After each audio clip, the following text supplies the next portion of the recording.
Ketua Komisi 8 DPR RI Ali Tahir mengunjungi tempat pengungsian Gunung Agung di Gor Swecapura.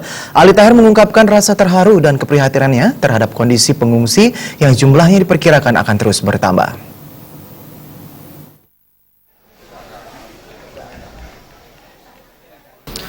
Ketua Komisi 8 DPR RI yang membidangi bencana alam, sosial, perempuan, dan perlindungan anak Ali Tahir mengungkapkan rasa terharu melihat kondisi psikologis pengungsi yang terlihat cemas.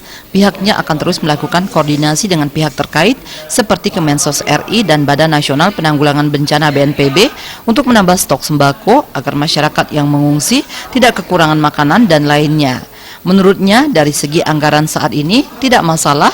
Untuk BNPB telah disiapkan anggaran sebesar 2,5 triliun untuk penanganan bencana di seluruh Indonesia. Konsumsi 1 minggu ke depan cukup. Nah, sekarang ini kita sedang koordinasikan dengan pihak-pihak terkait, terutama Kemensos dengan BNPB ya. Itu kita menambah paling tidak stok ke depan supaya jangan sampai rakyat merasa tidak terlayani dengan baik.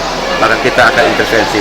Dari sisi anggaran sebenarnya tidak ada masalah karena untuk BNPB kita anggarkan 2,5 triliun untuk dana on-call tahun ini seluruh Indonesia.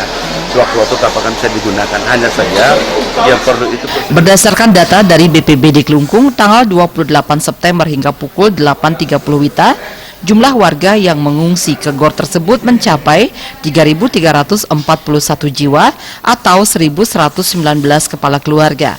Sedangkan untuk keseluruhan yang tersebar di Kabupaten Kelungkung berjumlah 22.312 jiwa atau 5.471 kakak yang terdiri dari laki-laki 11.307 jiwa dan perempuan sebanyak 11.005 jiwa, anak SD 2.051 jiwa, SMP 1.090 jiwa, SMA 925 jiwa, lansia 2.001 jiwa dan balita 1.721 jiwa.